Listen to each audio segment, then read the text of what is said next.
छान प्रकारे आज पुरणपोळीचा मी स्वयंपाक केलेला आहे आणि खरं तर हे सगळं करून म्हणजे पुरणपोळी बनवून आणि शूट वगैरे करून खूप डिफिकल्ट होतं, पण मी आज ठरवलेलं की मला शूट करायचंय. तर माझ्याकडून तुम्हाला सगळ्यांना होळीच्या खूप खूप शुभेच्छा. आणि आज मी छान अशी पुरणपोळी बनवणार आहे, तर आजचा व्हिडिओ तुम्ही नक्की बघा. तर इथं झालेलं आहे माझं कणिक मळून आणि आता जी डाळ मी शिजायला टाकलेली ती पण छान अशी शिजलेली आहे बघा. फर्स्ट टाईम मी हे पुरणपोळी बनवताना शूट करत आहे. इथून पाठीमागे पण मी पुरणपोळी बनवलेली, पण कधी शूट नव्हतं केलं कारण की त्याला खूप वेळ लागतो. पण आज ठरवलं, म्हटलं चला पुरणपोळी बनवता बनवता थोडंसं शूट पण करूयात. तर ही जी डाळ आहे बघा ही थोडीशी गाळून घेतली, कारण की राहिलेलं जे पाणी आहे याचं आपल्याला बनवायचं आहे आमटी. जी कटाची आमटी असते ती बनवायची आहे. आता पुरणपोळीच्या स्वयंपाकाला खूप वेळ लागतो, त्यासाठी प्रिपरेशन आधीच करायची असते, म्हणून यावेळेस मी खूप आधी स्वयंपाकाला लागले. दुपारीच मी स्वयंपाकाला लागलेली आहे, कारण की हे सगळं शूट करून सगळं बनवून ह्याला खूप वेळ लागतो. ही खूप टाईम कन्झ्युमिंग प्रोसेस आहे. तर हा जो गुळ आहे हा आपण किसून घेतलेला आहे. डाळीमधलं जे पाणी आपण काढून ठेवलेलं त्याच्यामध्ये थोडी डाळ पण काढून घेतली, कारण की आमटी घट्ट जर पाहिजे असेल तर त्यासाठी डाळ लागते एक्स्ट्रा.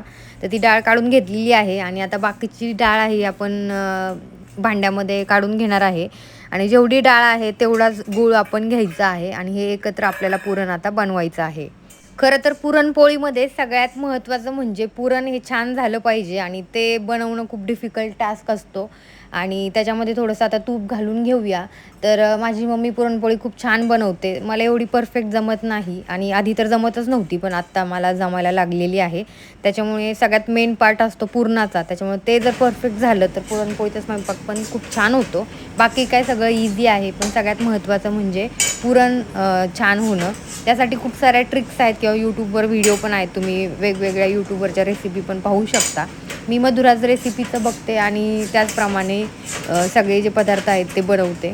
तर पुरण तोपर्यंत परतायचं जोपर्यंत हा जो चमचा आहे किंवा कलसा आहे तो पुरणामध्ये उभा राहत नाही तोपर्यंत, तेव्हा खरं पुरण झालं असं माझ्या मम्मीने मला सांगितलं होतं आणि खूप साऱ्या रेसिपींमधून पण हेच सांगतात. तर अशा प्रकारे बघा पुरण असं परफेक्ट झालेलं आहे. तर आता आमटीसाठी तयारी करूयात आणि त्याच्या वाटण्यासाठी हे जे आहे बघा, कांदा, खोबरं, लसूण आणि कोथिंबीर घेतलेली आहे आणि थोडी खसखस पण घेतलेली आहे. तर हे सगळं भाजून आपल्याला वाटून घ्यायचं आहे. तरी तो ओमकारने नारळ पाणी मागवलेलं आहे बघा.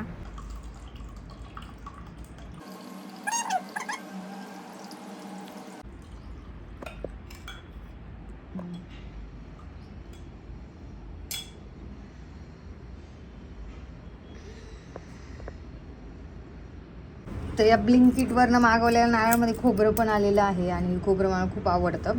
खरं तर मला वाटलं फक्त पाणीच निघेल, पण ओमकारला म्हटलं फोडून बघू आपण.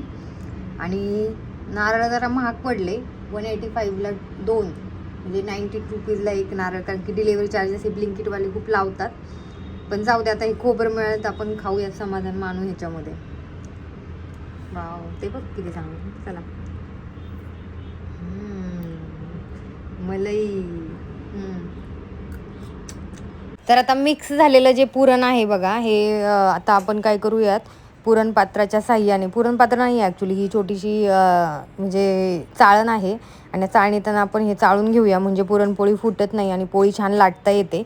तर आता पुरण पूर्णपणे चाळून झालेलं आहे आणि हे जे कणिक आहे जे मी मळून ठेवलेलं फूड प्रोसेसरमध्ये, ते मी पाण्यात ठेवलेलं आणि हे मी एका रीलमध्ये बघितलेलं, त्यामुळे कणिक एकदम मऊ होते. म्हटलं चला तसंच काहीतरी करून बघूयात. आणि यामध्ये थोडंसं पीठ आणि थोडंसं तेल टाकून हे कणिक मी छान असं मळून घेतलं आणि खरंच खूप मऊ असं कणिक होतं. पुरणपोळी लाटायला पण खूप इझी जाते, त्यामुळे तुम्ही पण ही ट्रिक नक्की करून बघा एकदा.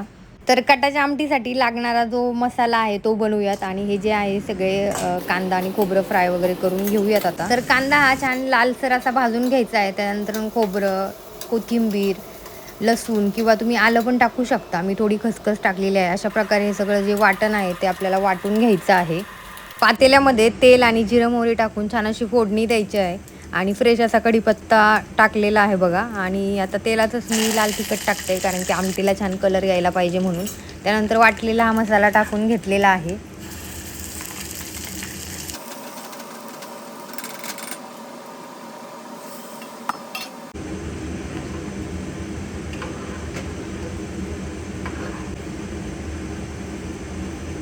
तर आता छान अशी पुरणपोळी बनवून घेऊयात. त्याआधी हे जे आहे बघा पुरणपोळीचं पुरण या कणकीमध्ये भरून एक गोळे वगैरे करून ठेवूया, म्हणजे लाटायला आपल्याला इझी जाईल.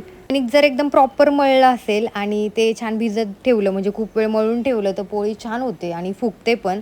तर बघूया आता पोळी आज फुगते का. तर एका साईडला मी इथं राईस लावलेला आहे, म्हणजे जो नैवेद्य आहे होळीला दाखवायचा तो फास्ट होऊन जाईल माझा. तर बऱ्याच ठिकाणी पुरणपोळी ही वेगवेगळ्या पद्धतीने बनवली जाते आणि मी बघितलं की कोल्हापूर साईडला किंवा सांगली साईडला जी पुरणपोळी आहे ती तेलावर बनवतात आणि जो तवा आहे तो उलटा ठेवून ती पुरणपोळी बनवली जाते. तर बऱ्याच ठिकाणी वेगवेगळ्या पोळ्या बनवतात, पण ही जी मी पिठावरची पोळी आहे ती मी बनवते. म्हणजे पुण्यात बऱ्याचदा पिठावरच्याच पोळ्या ज्या आहेत त्या बनवल्या जातात किंवा विदर्भात पण ज्या आहेत तेलावरच्या पुरणपोळ्या त्या साईडला बनवल्या जातात. तर बघा छान अशी पुरणपोळी फुगलेली आहे. आता तूप छानपैकी ह्याच्यावर टाकूयात. आणि मला वाटलं नव्हतं म्हणजे एवढी छान पुरणपोळी होईल, कारण की खूपच गडबड झालेली. पण काही गोष्टींची प्रिपरेशन मी आधीच करून ठेवलेली, त्याच्यामुळे माझा खूप सारा वेळ वाचला आणि मला शूट पण करायचं होतं. तर आता पुरणपोळी बनवून झालेली आहे आणि इथं आता मी देवासाठी छान असे नैवेद्य बनवत आहे.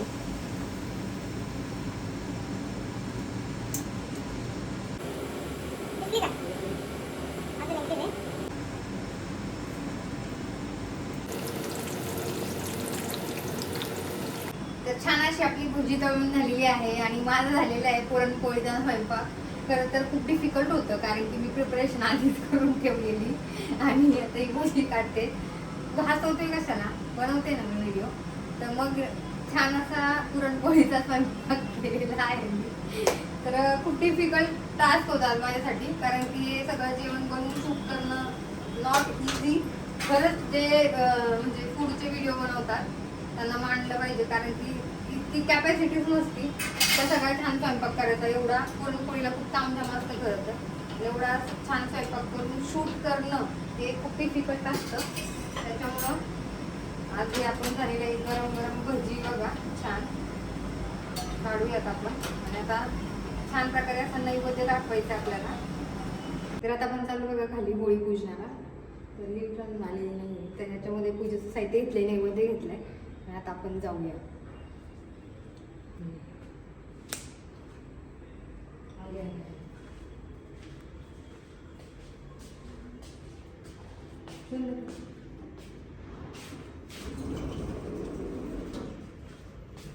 बंद कर ना, बंद कर ना, हे पकड ना, हेवी येले.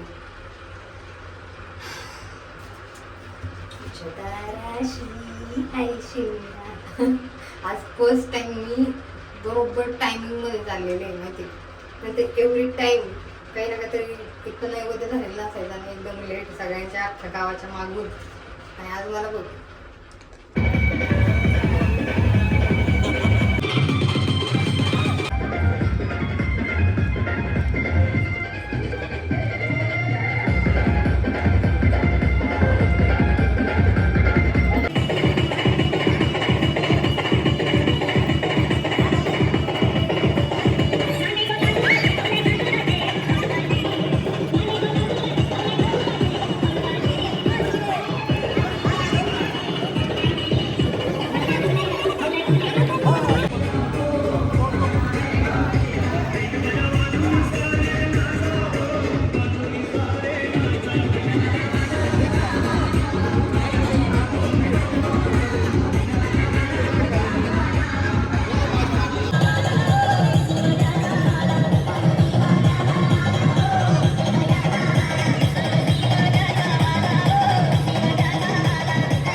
तर होळीची पूजा करून झालेली आहे आणि नैवेद्य पण दाखवून झालेला आहे. तर चला तर मग आता जेवण करून घेऊयात. तर अशा प्रकारे बघा पुरणपोळीचा हा स्वयंपाक मी केलेला आहे. तर आजचा व्हिडिओ तुम्हाला कसा वाटला मला नक्की कमेंट करून सांगा. आणि जर तुम्हाला आपल्या चॅनलचे व्हिडिओ आवडत असतील तर आपल्या चॅनलला नक्की लाईक करा, शेअर करा, सबस्क्राईब करा आणि कमेंट करून सांगा की तुम्हाला आपले व्हिडिओ कसे वाटतात. Bye bye. परत भेटूया नेक्स्ट व्लॉगमध्ये.